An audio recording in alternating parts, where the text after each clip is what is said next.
얼마 전에 아재 개그 몇 개를 본 적이 있습니다. 그 중에 몇 개를 소개합니다. 토끼가 강한 이유가 뭔지 아십니까? 깡과 총이 있어서 그렇답니다. 또 하나를 소개하면 나는 자전거를 타지 못한다를 영어로 하면 뭘까요? 모터사이클이랍니다. 어이가 없죠. 근데 왜 이런 어이없는 개그들을 많이 할까요? 그리고 그걸 왜 아재 개그라고 부를까? 이 아줌마 개그라는 말은 없지 않습니까? 그 이유를 누군가 이렇게 썼습니다. 남자에게는 존재감이 참 중요하다. 이는 곧 내가 세상에 영향력을 얼마나 행사할 수 있는가의 문제이다. 그래서 남성들을 보면 집단 속에서 본능적으로 힘겨루기를 한다.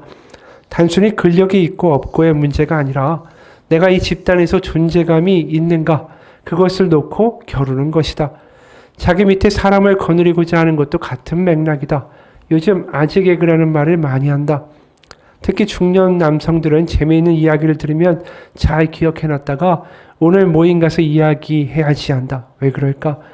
내가 뭔가 이야기했을 때 상대방이 깔깔거리고 웃으면서 야, 그 얘기 진짜 재밌다라고 하면 상대방이 영향을 받은 거고, 이때 자신의 존재감을 확인하는 것이다. 그래서 아줌마 개그라는 것이 없는 게 아닐까. 일리가 있는 이야기 같아요. 누구나 이 자신의 존재감을 느끼고 확인하고 싶어하는 게 인간의 본성 아닙니까? 남녀노소가 차이가 없는 거죠. 칭찬받고 인정받고 사랑받으면 행복한 거 다 마찬가지입니다. 우리가 사람들한테도 인정받고 칭찬받으면 참 기분이 좋은데 하나님한테 인정받는 사람은 얼마나 좋을까? 그 기분은 어떨까? 사실 요셉이라는 사람을 오늘 본문에서 보게 되면 그 사람만큼 하나님께 인정받은 사람이 없는 것 같아요. 처음에 출발은 노예였죠. 형들에 의해서 노예로 팔려서 인생의 바닥에 있었지만 그 하나님의 인정을 받아서 어디까지 올라갑니까? 애굽의 총리 대신의 자리까지 올라가는 사람이죠. 그렇게 하나님께 인정을 받고 하나님이 이끌어 가시는 그 사람의 인생은 과연 어떤 삶이었을까? 오늘 한번 살펴보기를 원합니다. 먼저 그 인생의 출발은 17살 때 하나님이 주신 꿈을 꾸면서 시작이 되죠. 창세기 37장 6절에서 11절까지의 말씀입니다. 세 번역이에요. 요셉이 형들에게 말하였다. 내가 꾼 꿈 이야기를 한번 들어보세요. 우리가 밭에서 곡식단을 묶고 있었어요. 그런데 갑자기 내가 묶은 단이 우뚝 일어서고 형들의 단이 나와 단을 둘러싸서 절을 하였어요. 형들이 그에게 말하였다. 네가 우리 왕이라도 될성 싶으냐? 정말로 네가 우리를 다스릴 참이냐? 형들은 그의 꿈과 그의 한 말 때문에 그를 더욱더 미워하였다. 얼마 뒤에 그는 또 다른 꿈을 꾸고 그것을 형들에게 말하였다. 들어보셔요. 또 꿈을 꾸었어요. 이번에는 해와 달과 별 11개가 나에게 절을 했어요. 그가 아버지와 형들에게 이렇게 말할 때에 그의 아버지가 그를 꾸짖었다. 네가 꾼 그 꿈이 무엇이냐? 그래, 나하고 너의 어머니하고 너의 형들이 함께 너에게로 가서 땅에 엎드려서 너에게 절을 할 거란 말이냐? 그의 형들은 그를 시기하였지만 아버지는 그 말을 마음에 두었다. 이 꿈은 굉장히 근사하죠. 높아지는 꿈, 뭔가 하나님께 인정받아서 발탁되는 꿈 아닙니까? 그런데 우리가 익히 아는 대로 요셉의 일생은 그 꿈과는 전혀 다른 방향으로 흘러가죠. 이 요셉을 시기한 형들에 의해서 노예로 팔려가죠. 그래서 애굽의 그 파라오의 친위 대장인 보디발의 집에 노예로 팔려가게 됩니다. 이 팔려간 다음에 거기에 하나님의 은혜가 있죠. 39장 2절에서 5절입니다.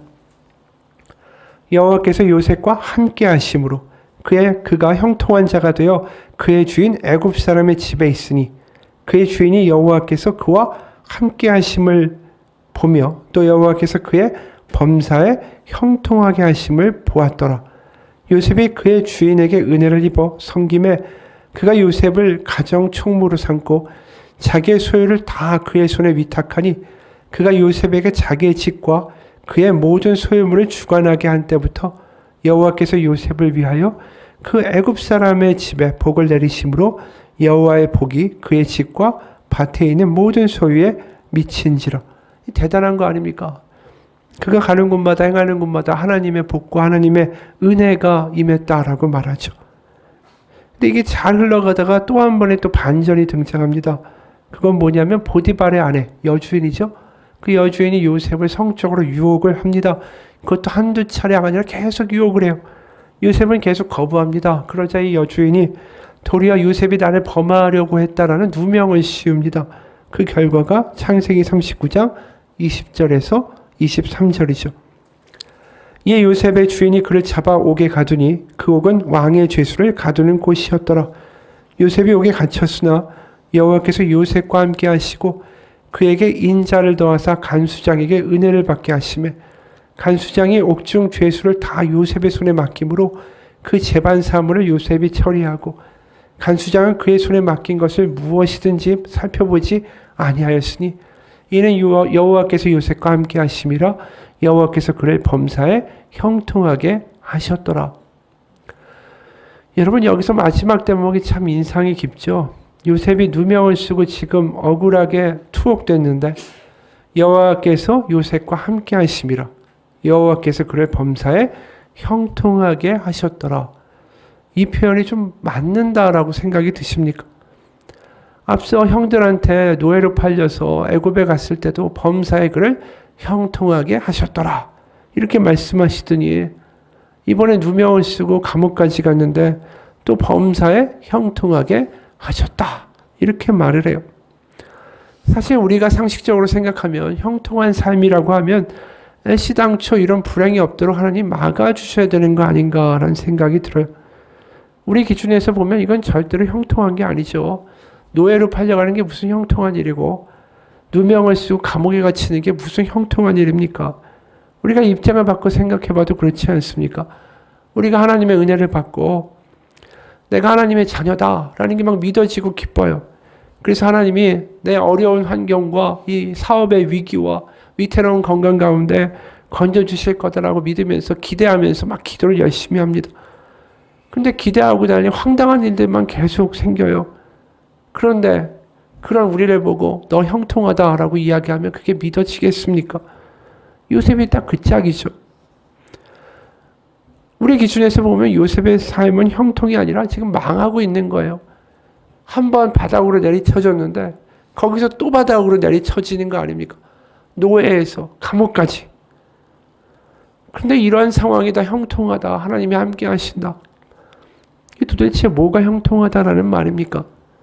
그 답은 한마디로 이거지요. 인간의 기준에서 보면은 이게 전혀 형통한 게 아니지만 하나님의 큰 그림과 큰 시나리오 안에서는 그분이 원하시는 대로 잘 흘러가고 있다라는 의미라는 거죠. 그러니까 생각해보면 뭐냐면 애초에 요셉이 형들에 의해서 노예로 팔리지 않았다면 그는 평생에 애굽에 갈 일이 없었을지도 모릅니다. 그리고 그가 또 모함으로 투옥이 되지 않았으면 이 파라오의 관원장들한테 해몽을 해주는 일도 없었겠죠. 나중에 이 해몽을 해준 것 때문에 일개 히브리 노예가 그 파라오 앞에 서게 되는 일이 벌어지는 거 아닙니까? 그리고 그 해몽을 파라오의 꿈을 해몽해주고 애굽의 총리 대신이 되고 가뭄을 대비한 정책을 펼치고 그래서 그가 17살 때 봤던 환상 그 비전대로 아버지와 형들이 다 애굽에 와서 자신한테 절하는 일이 벌어지게 되는 거죠. 우리의 시각에서 보면 우리의 작은 시각에서 보면 비극이에요. 근데 하나님의 큰 그림에서 보면 이게 희극이다라는 거죠. 그래서 형통하다라고 말씀하시는 것입니다. 그래서 요셉도 창세기 50장 20절에서 자신의 인생을 이렇게 말하죠. 당신들은 나를 해하려 하였으나 하나님은 그것을 선으로 바꾸사 오늘과 같이 많은 백성의 생명을 구원하게 하시려 하셨다. 나를 해하려 하다라는 이야기는 이 악하다라는 뜻이에요. 원어로 보면. 그래서 노예로 팔린 것도 옥에 갇힌 것도 다 악한 일이지만 하나님은 결국 그것을 큰 그림 가운데 선으로 바꾸시는 일을 하셨다. 그래서 형통하다는 의미가 무엇인지에 대하여 지금 요셉은 다시 한번 우리 가운데 보여주는 거죠. 근데 우리가 여기서 그렇구나. 우리의 그림에서 볼 때 비극이지만 하나님 안에 볼 때는 큰 그림에서 형통일 수 있구나. 그렇구나. 거기서 끝나는 게 아니라는 거예요. 사실 여기서 더 중요한 점이 있습니다. 이 모든 하나님의 큰 그림과 큰 계획과 큰 시나리오를 하나님 혼자서만 이루신 게 아니라는 거예요. 하나님이 요셉과 함께 이루셨다라는 거예요. 이게 굉장히 중요한 점이죠. 우리는 이것을 놓쳐요. 하나님이 악이라도 큰 그림으로 결국 선으로 만드신다. 하나님만 이야기하는데 요셉이 무엇을 하고 있는가가 여기서 굉장히 중요하다라는 거죠.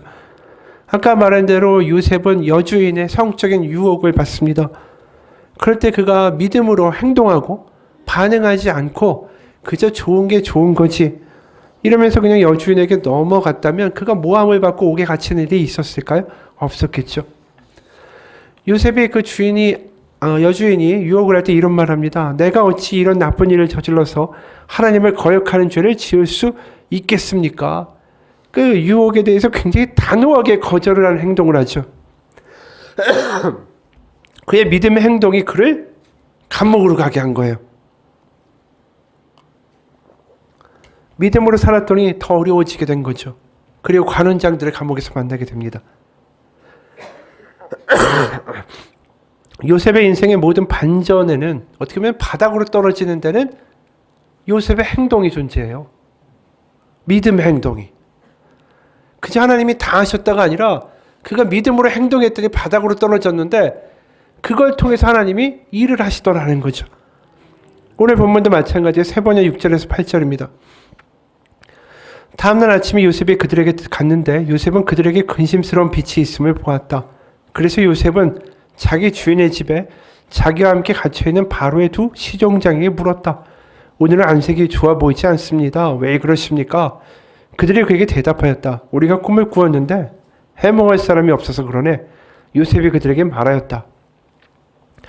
해몽 하나님이 하시는 것이 아닙니까? 나에게 말씀하여 보시기 바랍니다. 그는 해몽을 하나님이 하시는 것이라고 말하면서 두 관원장의 꿈을 해몽해 주죠. 그리고 그 꿈은 해몽대로 실현이 됩니다. 그런데 오늘 본문의 맨 끝에 보면 예상 밖으로 또 끝이 나요. 22절, 23절. 떡 굽는 관원장은 매달리니 요셉이 그들에게 해석함과 같이 되었으나 술 맡은 관원장이 요셉을 기억하지 못하고 그를 잊었더라. 요셉이 믿음대로 행동한 거 아닙니까? 그런데 이번에도 해피엔딩이 아니에요.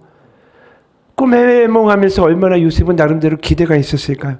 야, 내가 이 바닥까지 떨어졌는데 이제 하나님이 이걸 통하여 나를 건져주시려나 보다. 하나님이 주신 기회가 아닐까?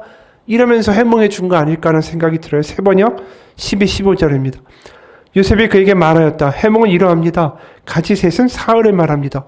앞으로 사흘이 되면 바로께서 시종장을 불러내서 직책을 되돌려 주실 것입니다. 시종장께서는 전날 술잔을 받아 올린 것처럼 바로의 손에 술잔을 올리게 될 것입니다. 시종장께서 잘 되시는 날에 나를 기억하여 주시고 나를 따로 생각해 주시기를 바랍니다. 그리고 바로에게 나의 사정을 말씀드려서 나도 이 감옥에서 풀려나게 해 주시기를 바랍니다. 나는 히브리 사람이 사는 땅에서 강제로 끌려온 사람입니다. 그리고 여기에서도 내가 이런 구덩이 감옥에 들어올 만한 일은 하지 않았습니다. 요셉의 기대가 얼마나 역력하게 드러납니까? 그런데 관원장이 잊어버리죠. 술 맡은 관원장이 요셉을 기억하지 못하고 그를 잊었더라. 두 번이나 말해요. 기억하지 못했다, 잊었다. 완전히 그의 기억에서 삭제됐다는 이야기예요. 그러다 보니까 요셉의 믿음 가운데 행동하고 기대하고 막 꿈꾸었던 그런 모든 것은 다 박살나고 바닥으로 다시 내팽개쳐지죠. 그 41장에 그래서 이렇게 시작합니다. 만 2년 후에 바로가 꿈을 꾼즉 자기가 나일강가에 서 있는데, 그러니까 40장 끝하고 41장의 시간의 간격이 만 2년이라는 거예요. 자그마치 2년이 흘러갔어요. 감옥 속에서. 여러분, 그런데 그가 믿음으로 했던 행동들이 다 소용이 없던 것일까요? 아니죠. 그가 믿음 가운데 계속 행동하고 반응하잖아요. 믿음 가운데 기대합니다. 그러면서 계속 부딪혀 나가고 행동하기 때문에 결국 애굽의 총리 대신까지 가게 됐다는 걸 우리가 알게 되는 거예요. 요셉이 하나님과 함께 이 이야기를 써내려 갔다라는 것이 중요하다는 이야기죠. 뭐냐면 만일 요셉이 그냥 심드렁하게 이제 뭐 하나님 믿는다고 되는 게 뭐 있냐, 하나님 믿고 꿈꿔야지 꾸고 비전까지 가졌는데 내가 이 노예로 팔려오다니 이게 말도 안 되는 일 아니냐 이렇게 생각하고 보디발의 아내가 유혹할 때 그래 이거 뭐 어쩔 수 있니 하나님도 아시겠지 내가 중과 부족이고 힘이 안 되는데 만약 그렇게 넘어갔다라면 그가 애굽의 총리 대신이 되는 역전의 일이 있었을까요? 없었겠죠. 그가 감옥에 갇힌 후에도 야 내가 하나님 믿고 그래도 믿음으로 반응해서 저 여인의 유혹을 거절했었는데 이렇게 바닥에 떨어졌는데 그래서 내가 하나님 앞에 뭐 기대한다고 해서 이 감옥에 나갈 길이 생길까? 뭐 이런 식의 심드렁한 믿음으로 관원장들이 나타났을 때 무관심하게 대했다면 그 다음 이야기가 이어졌겠냐고요. 이어지지 않았겠죠. 그가 해몽도 하고 뭐 또 해보려고 하고 기대하려고 하고 하나님 기대해서 뭔가 하잖아요. 계속 하나님 말씀대로 거절하고 거부하고 자신의 예상과 다른 일들이 계속 터져도 요셉은 계속 믿음 가운데 뭔가 기대하고 있고 행동하고 있었다라는 거죠. 그러니까 오늘 본문을 보면서 하나님이 큰 그림에서 보면 악두선으로 바꾸시니까 우리 하나님 그냥 믿읍시다. 이런 단순한 결론으로 귀결될 수가 없다라는 거죠. 하나님이 어떤 큰 그림을 그려가신다고 할 때 우리도 믿음으로 행동하고 참여해야 된다는 거죠. 그 하나님의 형통을 맛보는 데 있어서 하나님의 형통이 하나님 혼자 그려가시는 게 아니라 믿음으로 행동하고 반응하는 사람들을 통하여 그 하나님의 형통의 큰 그림이 완성되어 간다는 거예요. 그래서 수많은 사람들이 믿음만을 강조하다 보니까 이 하나님의 측면만을 강조할 때가 많아요. 하나님이 하신다, 하나님이 하신다. 그러면서 우리의 몫을 지워버리죠. 근데 요셉의 이야기는 우리 가운데 확실한 것을 알려줍니다. 하나님의 형통을 결국 최종적으로 경험하게 되는 이들이 뭐였냐? 행동하는 일이었다. 행동하는 사람들이었다. 살아내는 사람들이었다라는 거죠. 믿음으로 살고 행동하는데 예상치 않은 일들이 있다 하더라도 또 믿음으로 사는 거예요. 또 믿음으로 기대하고 나아가는 거예요. 그런 사람들한테 결국 궁극적인 하나님의 형통이 있더라. 그걸 요셉의 이야기는 보여주는 거죠. 우리가 사도행전을 보면 사도 바울도 이와 똑같은 경험을 합니다. 사도행전 16장 6절에서 10절이에요. 성령이 아시아에서 말씀을 전하지 못하게 하시거늘 그들이 부르기아와 갈라디아 땅으로 다녀가 무시아 앞에 이르러 비두니아로 가고자 했으되 예수의 영이 허락하지 아니하시는지라. 무시아를 지나 드로아로 내려갔는데 밤에 환상이 바울에게 보이니 마게도냐 사람 하나가 서서 그에게 청하여 이르되 마게도냐로 건너와서 우리를 도우라 하거늘 바울이 그 환상을 보았을 때 우리가 곧 마게도냐로 떠나기를 힘쓰니 이는 하나님이 저 사람들에게 복음을 전하라고 우리를 부르신 줄로 인정함이러라. 이 이야기가 보면 표면적으로 뭐 그렇구나 이렇게 넘어갈 수 있습니다. 그런데 거꾸로 한번 생각해 보십시다. 하나님이 보내시는 전도의 길이에요. 그럼 하나님이 그 길을 미리 다 형통하게 하셔서 그냥 따라갔더니 술술술 다 사람들이 전도가 되고 복음을 믿고 교회가 세워지더라. 그렇게 얘기하지 않는다라는 거예요, 지금. 그가 믿음으로 지금 계속해서 부딪혀 나가는데 실패하는 거예요, 계속. 아시아에서 교회를 세워보려고 하는데 길이 막혀요. 부르기아로 또 갑니다. 그 다음에 갈라디아 가요. 무시아까지 갑니다. 계속 가는 거예요. 그런데 복음을 전하려고 하는데 안 되는 거예요. 심지어 비두니아로 가고자 했을 때 예수의 영이 허락하시지 아니하는지라까지 말해요. 결국 뭐냐면 다 막혔다라는 거예요. 이 장소들, 이 도시들 간의 거리가 얼마나 멀겠어요. 이 터키 지역에서 우리나라보다 훨씬 땅덩어리가 큰데 한 도시에서 한 도시 가는 게 걸어서 간다면 이게 얼마나 먼 거리겠어요. 뭔가 가면서 기대를 가지고 가는 거죠. 야, 새로 가는 도시에서는 뭔가 교회를 세우지 않을까. 또 실패해요. 또 실패하고. 근데 그가 멈추지 않죠. 그러다 결국 환상이 나타나서 그는 마게도냐로 가게 됩니다. 이 요셉의 이야기하고 똑같은 거예요. 믿음으로 살고 믿음으로 부딪혀 가는데 뭔가 실망스러운 일들이 연이어 이어집니다. 그런데 그가 했던 모든 행동과 믿음의 반응들이 다 의미가 없는 겁니까? 아니죠. 결국 그걸 통하여 마게도냐로 가게 되고 이 일이 없었다면 유럽으로 복음이 전해지는 일이 없었을 거예요. 그러니까 하나님이 보신 큰 그림 가운데 형통함으로 이어지는 과정이었다라는 거죠. 여러분, 하나님의 형통이라는 것은 우리가 가만히 있는데 갑자기 공중에서 뭐가 떨어져서 문제가 싹 다 해결되었다라고 말하는 게 아니에요. 때로는 내 기대대로 안 되고 내 예상대로 되지 않는다 할지라도 믿음으로 살아가고 믿음으로 계속 부딪혀가는 이들에게 경험되는 일이라는 것입니다. 믿음은 그저 하나님이 앉아가지고 하나님이 다 하시겠지. 마치 감나무에서 감이 익어서 갑자기 나한테 뚝 떨어지기를 기대하는 수동적인 게 아니에요. 믿음은 움직이는 것이고 행동하는 겁니다. 그런 나의 행동을 통해서 하나님이 같이 일하시고 그분의 선한 큰 그림을 완성해 가시는 거죠. 제자는 행동한다라는 책의 일부분입니다. 미국 캘리포니아 남부 지역에는 산불이 자주 일어난다. 공기가 건조하고 바람이 거세면 화염이 급속도로 번진다. 우리 가족이 다른 지역으로 이사한 지 몇 달도 되지 않아 그곳에 엄청나게 큰 산불이 났다. 그 산불로 수십 명이 목숨을 잃었다. 신문에서는 표제어로 주저한 게 치명적인 실수였다라는 그 표제어로 사건을 보도했다. 그 기사를 작성한 기자는 당시 한 소방관의 말을 이렇게 인용했다. 우리는 신속히 대피하라고 주민들에게 일렀지만 그들은 진지하게 받아들이질 않았죠. 그들은 옷가지를 챙기거나 혹은 꽃밭에 물을 주는 호수로 뒷마당에서 그 큰 불과 싸우려고 들었어요. 빨리 피하지 않으면 시커먼 숯덩어리가 될 상황이었는데도 말이죠. 그 지역 주민 한 사람도 이웃들에게 신속히 대피하라고 미친 듯이 경고했지만 돌아온 건 하나같이 콧방귀나 태평한 대답뿐이었으며 주민들이 대부분 TV나 컴퓨터를 챙기려고 했다고 말했다. 그들은 마치 휴가를 떠나기 위해서 가방을 싸는 것 같았어요. 내 말을 듣고 급히 그 지역을 떠난 사람들은 모두 목숨을 건졌지만 그렇지 않던 사람들은 다 죽었습니다.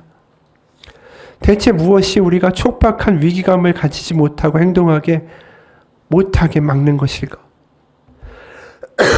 우리의 본성은 적극적이고 능동적으로 반응하기보다는 소극적으로 수동적으로 반응하는 편이 더 많은 것 같다. 우리는 무시무시한 화마가 생명을 위협하는 위태로운 상황에서조차 모든 게 어떻게든 되겠지 라는 소극적인 태도를 고집하는 경향이 있다. 그렇다. 소극성은 장애와 저항이 가장 적은 길, 넓고 평탄한 길을 찾는다. 반면 적극적인 행동은 의의 길, 좁고 험한 길을 찾는다. 소극성은 말한다. 모든 게 저절로 잘 될 거야. 행동은 말한다. 이 일을 해야겠어. 소극성은 말한다. 내가 그럭저럭 해낼 수 있는 최소한의 일이 뭐지? 행동은 말해야 된다. 또 무엇을 해야 할까? 도대체 당신은 언제쯤 리모컨을 내려놓고 하나님을 택하겠는가? 언제쯤 당신의 가족을 위해 일어나 싸우겠는가? 언제쯤 스마트폰을 내려놓고 당신의 결혼 생활을 위해 싸우겠는가?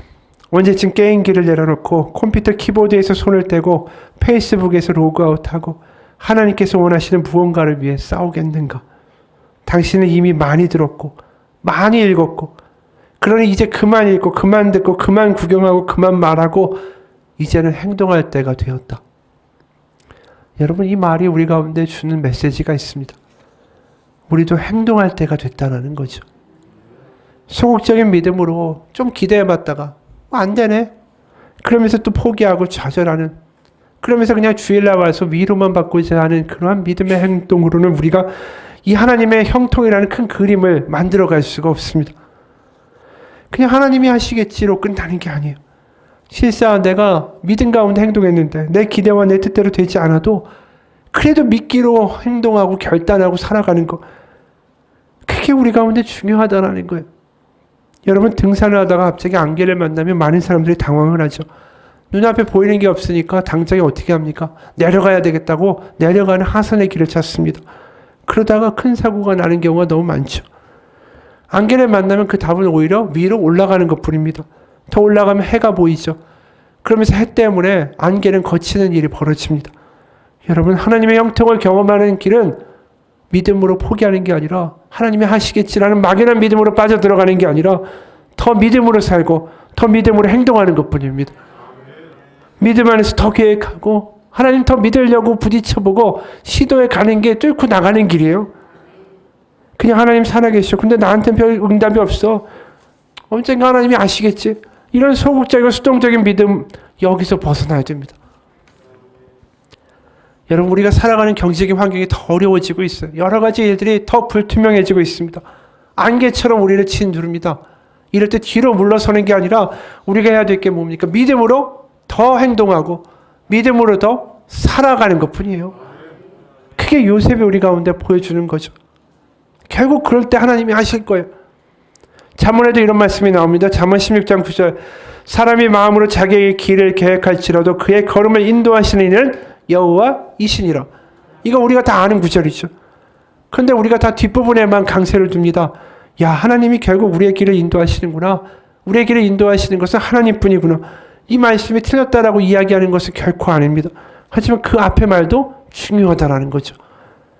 계획하는 사람이 되어야 한다. 애초에 계획하고 하나님 가운데 움직이지도 않는 사람에게 하나님의 인도하심이 보이지도 않습니다. 요셉이 계획하죠. 기대하죠. 야, 내가 감옥에서 나가야지. 그러면서 하나님의 능력으로 내가 해먹으면 나가게 될 거야 라는 믿음으로 반응하며 움직이고 기대하잖아요. 나 기억해달라고 나가면은. 여러분, 오늘 잠언의 말씀도 마찬가지. 아무런 계획도 하지 말고 그냥 하나님이 나에게 인도하시겠지 막연히 있으라는 이야기를 하는 게 아닙니다. 하나님 안에서 계획하고 시도하고 기대하고 믿음으로 행동하고 그럴 때 하나님이 그 길을 인도해 가신다는 뜻이에요. 그게 요셉의 11년의 삶이었습니다. 계속 부딪혀간 거예요. 믿음으로. 여러분 생각해 보십시오. 구약에서 출애굽한 이스라엘 백성들이 광야를 걸어가면서 얼마나 힘들었겠어요. 햇볕은 엄청 강렬하죠. 모래바닥을 걸을 때마다 신발에는 모래가 계속 들어와서 발은 아프죠. 입에서도 모래가 쩍쩍 씹히죠. 그런데 그들이 살 수 있는 길이 뭡니까? 그래도 오늘 걸어가는 거예요. 만약에 힘들다라고 해가지고 주저앉고 가나안이고 뭐고 나 모르겠다 주저앉으면 그들이 어떻게 가나안까지 가겠어요? 결국 걸어야 되는 거 아니에요? 하나님 따라서 오늘도 하나님과 함께 오늘도 걷는다. 걷다 보면 끝이 나겠죠. 여러분 언제까지 그냥 주저앉아서 하나님이 하시겠지. 그러면서 세상의 방식으로 살다가 그냥 또 주일날 와서 설교에 고개나 끄덕거리고 그러면서 믿음 생활 하시겠어요? 믿음은 단순히 은혜 받았다고 눈물 흘리는 어떤 경험이나 체험의 수준이 아닙니다. 믿음은 동사예요, 동사. 살아내는 것까지가 믿음이. 왜 그럴까요? 내가 하나님의 자녀라는 게 믿어지고 그분이 살아계신 게 확실하게 나를 소유하고 있으면 그럼 그것은 내 머릿속에만 머물 수가 없어요. 하나님이 정말로 내 아버지고 내 기도를 들으시고 나와 함께 동행하신다라는 게 내가 믿어지면은 그것은 나의 손과 발과 나의 입으로 나타날 수밖에 없습니다. 근육이 마비돼서 사망에 이르는 루게릭병에 걸려서 임종을 앞두고 있는 한 분이 교회 편지를 썼습니다. 사랑하는 형제자매 여러분, 저는 필그림 교회 10년을 다니다가 작년 말에 루게릭병이라는 불치병으로 이제 말을 못하고 지금은 간신히 네 발 지팡이에 의지하여 몇 발자국씩 움직이고 있습니다. 이제 곧 죽는다고 생각하니까 천국이라는 단어가 처절하게 제 마음에 들어옵니다. 꼭 가야 할 곳인데 그러면서도 성도로서의 제 삶은 사실 그간 전혀 성도답지 못했다라는 걸 깨닫게 됐죠. 예배에 구원받은 감격이 없어진 지도 너무 오래됐고 쓸데없는 세상 일에 허비한 시간들에 대한 후회만 너무 많습니다. 친구들과 골프 한번 회식 한번 덜 했으면 아프리카 어린이 한 달 먹을 양식을 줄 수 있었고 명품 고급차 대신에 대저택 대신에 수수한 차, 나 살기에 적합한 집에 살았다면 절약한 돈으로 어린이들을 구제할 수 있는 길이 얼마나 많았을 텐데. 그렇게 나를 위해 살고 남을 판단하고 미워하고 욕하고 정말로 형편없는 삶, 그런 교회에만 왔다 갔다 하는 신앙생활을 했습니다. 그래도 저는 다행히 이렇게 이 병은 죽기 전 시간이 있어서 돌이켜 회개할 수 있지만 세상엔 갑자기 오는 죽음이라는 게 너무나도 많습니다. 저도 갑자기 사고나 뇌졸중, 심장병으로 갑자기 세상을 떠나게 됐으면 내 삶은 어땠을까? 지옥에 가지 않았을까? 끔찍하죠. 여러분 얼마 있으면 죽을 제가 이제 무엇을 기뻐하며 무엇을 감사할 수 있겠습니까? 그런데 저는 매일 감사하고 매일 기뻐합니다. 지난 8개월 동안 투병하면서 매일 사랑하는 아내 극진한 보살핌을 받았고 교회 안팎으로 수십 명의 고마운 분들과 심지어 아들 친구들의 사랑을 받으면서 마음속에 평안함이 충만하니까 어찌 감사하고 어찌 행복하지 않을 수가 있겠습니까? 하지만 저는 이미 늦었습니다. 하나님의 나라를 위해 이제 이 몸으로는 아무것도 할 수 없지만 여러분은 얼마든지 할 수 있습니다. 저는 이미 늦었지만 여러분은 아직 이릅니다. 주 안에서 평안하시고 오래오래 사십시오. 다만 천국에 가실 조치는 확실히 하신 다음에 말입니다. 여러분 우리가 언제까지 믿음으로 살고자 하는 행동을 미루겠습니까? 그냥 주일날 와서 그냥 끄덕끄덕거리고 또 나가는 이런 믿음을 가지고 뭘 하겠느냐라는 거죠. 하나님 안에서 믿음으로 사는 게 뭔지를 경험해봐야 거기서 하나님의 크심을 경험할 수 있는 거예요. 크신 하나님을 경험하는 길은 거꾸로 내가 하나님의 자녀라는 것을 믿고 살아가고 행동하고 부딪힐 때 경험되는 거예요. 거기에 하나님의 나라가 있는 겁니다. 그냥 가만히 앉아서 하나님의 나라가 임하겠지. 여러분 그게 아니에요. 실제로 예수님도 뭐라고 말씀하시는지 마태복음 7장 21절에서 27절입니다. 나더러 주여 주여 하는 자마다 다 천국에 들어갈 것이 아니요 다만 하늘에 계신 내 아버지의 뜻대로 행하는 자라야 들어가리라. 24, 25, 26, 27절입니다. 그러므로 누구든지 나의 이 말을 듣고 행하는 자는 그 집을 반석 위에 지은 지혜로운 사람 같으니 비가 내리고 창수가 나고 바람이 불어 그 집에 부딪히되 무너지지 아니하나니 이는 지출한 반석에 놓은 까닭이요 나의 이 말을 듣고 행하지 아니하는 자는 그 집을 모래 위에 지은 어리석은 사람 같으리니 비가 내리고 창수가 나고 바람이 불어 그 집에 부딪히며 무너져 그 무너짐이 심하니라. 굉장히 충격적인 말씀이죠. 아버지의 뜻대로 행하는 자라야 천국에 들어간다. 하나님의 나라를 맛볼 수 있다. 하나님의 이 아버지의 말씀을 행하지 아니하는 자는 집을 모래 위에 지은 어리석은 사람과 같다. 이게 무슨 이야기일까요? 아버지의 뜻, 나의 말을 행한다고 하면 아버지의 뜻과 나의 말은 도대체 또 뭘까요? 그건 바로 이 지금 읽은 마태복음 7장 앞부분에 나오는 5장에서 7장에 거친 예수님의 산상수훈의 내용이에요. 그러니까 그 내용을 행하지 아니하는 자는 천국 하나님의 나라를 맛볼 수 없다라고 하신 거예요. 그럼 그 말이 뭘까요? 그 안에 산상수훈에 들어가는 말들 중에 상당 부분을 우리가 다 알고 있어요. 뭐냐면 염려하지 마라. 원수를 사랑하라. 세상에 몰라주더라도 혼자서 골방에서 기도하라. 은밀하게 구제해라. 너의 오른뺨을 치거든 왼뺨도 돌려대라. 이런 거예요. 세상과 너무 구별된 행동들이에요. 그렇게 살아가는 사람이어야 하나님의 나라를 맛볼 수 있다라고 하신 거예요. 그럼 이게 너무 어렵지 않느냐라고 말할 수 있죠. 그런데 예수님이 어떻게 말씀하셨냐면 이렇게 해라 하면 그 뒤에 항상 뭐가 붙어 있냐면은 예를 들어 이런 거예요. 너희 하는 아버지께서 이 모든 것이 너에게 있어야 할 줄을 아신다. 네 아버지께서 갚으신다. 무슨 행동을 할 때 그 뒤에 항상 붙는 이유가 뭐냐면 하나님이 너의 아버지시다. 이 이야기를 계속 하시는 거예요. 결국 세상에서 다르게 살고 다르게 반응하고 다르게 행동하는 사람들은 뭐냐면 하나님의 아버지시라는 게 그냥 머리로만 아는 게 아니라 자신의 전 존재를 장악하고 있는 사람들인 거예요. 하나님이 아버지시니까 나를 책임지실 거니까 그게 너무 믿어지니까 줄 수 있는 거예요. 좀 손해봐도 괜찮은 거예요. 그래 난 몰라줘도 괜찮은 거예요. 나 혼자 기도해도 내가 주면서 은밀하게 해서 사람들이 전혀 몰라도 전혀 상관없어요. 하나님이 아시니까 아버지가 아시니까 보시니까 그게 너무나도 자기한테 소유되고 확실한 사실이니까 그래서 행하게 되는 거예요. 그 산상수훈에 보면 아버지라는 단어가 16번이나 나와요.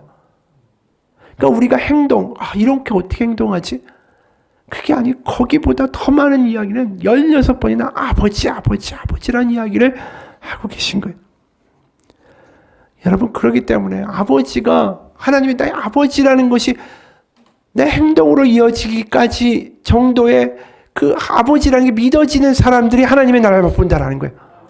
그냥 머리로만 끄덕끄덕이 아니라 하나님의 아버지라는 게 너무나도 내 가운데 감격이기 때문에 그걸 내가 머릿속에만 담아두고 가슴에만 담아둘 수 없어서 내 손과 발과 입으로 나오는 사람들이 하나님의 나라를 경험하게 될 것이다. 이 말씀하시는 거예요. 여러분 믿음은 그냥 끄덕거리는 지적 동의가 아니에요. 그냥 혼자 눈물 흘리고 끝나는 게 아닙니다. 믿음은 행동하는 거고 반응하는 거고 움직이는 겁니다. 바로 하나님의 아버지 되어주심에 대하여 반응하는 거예요. 진짜 아버지시니까 이렇게 행동하게 되는 거예요. 거꾸로 그렇게 행동하는 사람은 뭘 알게 됩니까? 아, 저 사람은 정말 하나님이 저 사람의 아버지구나. 여러분, 믿음은 동사입니다. 머릿속에 머물 수가 있는 게 아닙니다. 소극적으로 가만히 머무는 게 아니라 하나님이 정말로 살아계시고 내 아버지라는 게 믿어져서 우리의 삶 가운데 계속해서 기대함과 또 하나님 함께 하심을 바라보면서 반응하고 살아내고 행동하고 말하고 나아가는 겁니다. 그런 사람들한테 하나님의 성령의 충만함이 계속 부어지는 거예요. 내가 여기 있다. 내가 여기 있다. 그래, 힘내라 내 딸아. 내 아들아. 네가 결국 나의 나라를 볼 것이다. 감동하는 사람은 더 감동하게 돼요. 행동하는 사람은 더 감동할 수밖에 없어요. 왜 우리 가운데 믿음의 감동이 없습니까? 행동하지 않으니까. 하나님이 마치 그냥 교회만 있는 분으로 존재하는 거니까. 내 삶에선 전혀 상관이 없으니까. 그러니 감동할 일도 전혀 생기지 않죠. 여러분, 내가 그냥 머리로 아는 것과 살아내는 것은 다릅니다. 하나님이 정말로 살아계시기 때문에 내 행동까지도 변화되고 있는가? 이게 믿음의 핵심이에요. 그래서 믿음은 행동하는 데까지 가는 걸 봐야 됩니다. 그냥 동의하는 게 아니에요. 한 이야기로 마칩니다. 1960년 루비 브리지스라는 흑인 최초로 백인들만 다니는 학교에 다니게 됐습니다. 그 당시만 해도 인종차별이 엄청났으니까. 그래서 6살 소녀 흑인 루비라는 이 소녀가 처음으로 흑백을 통합교육, 그러니까 초등학교에서 흑인과 백인을 같이 가르치는 그 교육을 하는 그 초등학교에 이제 신입생으로 발탁이 된 거예요. 딱 4명이 흑인이 발탁이 됐는데 그 발탁된 아이가 혼자서, 그것도 누구나 의존할 때나 있으면 모르겠는데 혼자서 루이지애나 주의 한 초등학교에 가게 된 겁니다. 처음 등교하는 날 이 꼬마 앞에, 흑인 꼬마 앞에 몇백 명의 백인 시위자들이 모여 있었습니다. 이 아이는 어떤 사람이 관 속에다가 흑인 인형을 넣고 질질 끌고 가는 것까지 봤습니다. 사람들은 이 아이에게 침뱉고 욕을 하고 생명의 위협을 받았죠. 이 루비는 이 고통을 감당할 수 있게 도와줄 의사를 찾아갔습니다. 이 의사는 루비가 모든 상황에 근데 너무 잘 대처하고 있는 게 이해가 안 되는 거예요. 이 꼬마 정도면 트라우마가 생기거나 학교에 가기 싫다거나 애가 막 무너지거나 정신적으로 피폐해져야 되는데 화도 안 내고 슬퍼하지도 않고 우울해하지도 않는 거예요. 이해가 안 되는 것이죠. 어느 날 아침에 이 루비의 선생님은 루비가 자신에게 저주를 퍼붓는 성난 군중 앞에 멈춰 서 있는 것, 그리고 그 아이의 입술이 움직이는 것을 봤습니다. 그녀는 그 내용을 의사에게 이야기했고, 의사는 나중에 이 루비라는 소녀를 만났을 때 그 무리한테 네가 입술을 중얼거린 게 뭔지 물었습니다. 그러니까 루비가 이렇게 말하는 거예요. 기도하고 있었어요. 그 사람들한테 말한 게 아니고요. 그 사람들을 위해서 기도하고 있었어요. 훗날 이 루비라는 소녀 이렇게 회상합니다. 우리 어머님과 목사님은 항상 이렇게 말씀하셨다. 너의 원수들과 너를 괴롭히는 사람들을 위해 기도해야 한다. 그래서 나는 항상 그렇게 했다. 여러분, 이게 별거 아닌 것 같죠? 근데 그 아이가 그렇게 했기 때문에 그 수많은 압력과 수많은 비난과 수많은 위협을 이겨낸 거예요. 왜요? 믿음으로 하나님이 자신과 함께 하심을 살아냈기 때문에. 믿음으로 행동하니까. 그것에 하나님이 계속 그 아이를 지켜주신 거죠.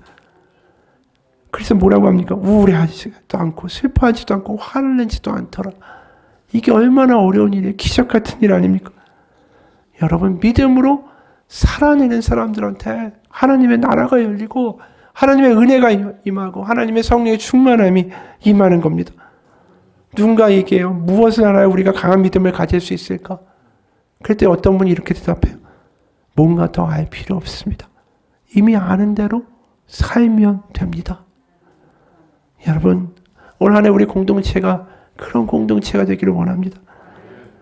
하나님의 자녀가 뭔지를 정말로 깨닫고 하나님의 자녀로 살아내고 행동하고 반응하는 우리가 되기 원합니다.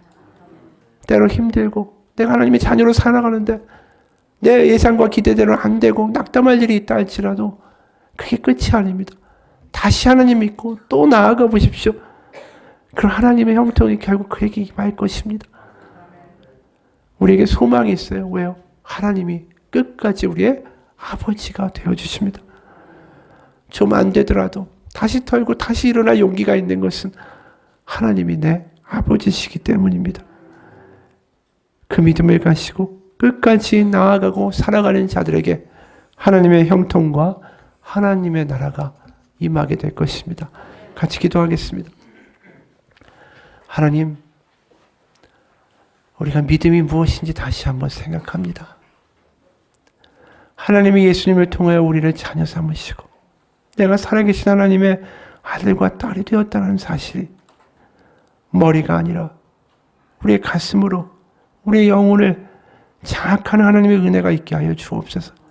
하나님의 성령으로 하나님은 아빠 아버지라고 부르게 되었다라는 성경의 말씀처럼 하나님의 성령으로 우리를 인치시고 우리에게 성령을 기름부터 부어주사 하나님의 아버지, 하나님이 나의 아버지라는 사실을 절절하게 믿으며 삶 속에서 믿음으로 살아갈 수 있는 우리가 되게 하여 주옵소서.